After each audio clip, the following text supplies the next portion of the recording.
Supreme court কোথাও বলেনি যে ওই অযোধ্যার বিতর্কিত জায়গা যে বাবরি মসজিদ ভাঙা হয়েছিল তারপরে আর তার নামে বা বাবরি মসজিদের নামে কোথাও মসজিদ করা হবে না। সুপ্রিম কোর্টের অনারেবল জাস্টিসরা সেটা বলেননি। 2019 সালের নভেম্বর মাসে যে রায় এসেছিল তাতে পরিষ্কার করে বলা ছিল যে যেখানে বাবরি মসজিদ ছিল সেখানে রামলীলা কমিটিকে দিয়ে দেওয়া হয়েছে, তাদের রাম মন্দির হবে। রাম মন্দির হয়ে গিয়েছে। আদরণীয় প্রধানমন্ত্রীজি 2024 সালের 22শে জানুয়ারি সেটা উদ্বোধন করেছেন। আমরা তার কোনো বিরোধিতা করিনি, আজও করছি না, ভবিষ্যতেও করব না।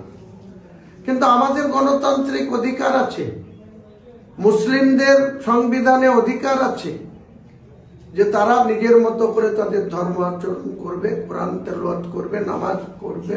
কোনো ধর্মের লোকেদের উপাসনালয় তৈরি করার ক্ষেত্রে আমাদের তো কোনো বিরোধিতা করার কোনো বিষয় নয়, কিন্তু যখন নামটা হচ্ছে বাবরের নামে তখন বুঝতে হবে এটা একটা সাম্প্রদায়িক উত্তেজনা তৈরি করার জন্যই এই কাজটা করা হচ্ছে।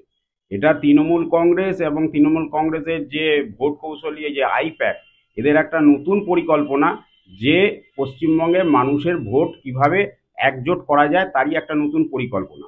আজকে ববি হাকিমকে দিয়ে হুমায়ুন কবিরকে সাসপেন্ড করা হচ্ছে, কিন্তু অন্য কাউকে দিয়ে সাসপেন্ড করানোর ক্ষমতা হচ্ছে মমতা ব্যানার্জির হলো না, যে ববি হাকিমকে দিয়ে হচ্ছে তাকে সাসপেন্ড করানো হচ্ছে। ববি হাকিম এবং সিদ্দিকুল্লাহ চৌধুরী যেভাবে সাম্প্রদায়িক হচ্ছে কথাবার্তা বলেছেন, সে তাতে করে তাদের আগে সাসপেন্ড করা উচিত। সেই জায়গায় দাঁড়িয়ে হুমায়ুন কবিরকে দিয়ে এই খেলাটা নতুন করে তৃণমূল কংগ্রেস মমতা ব্যানার্জি শুরু করলো।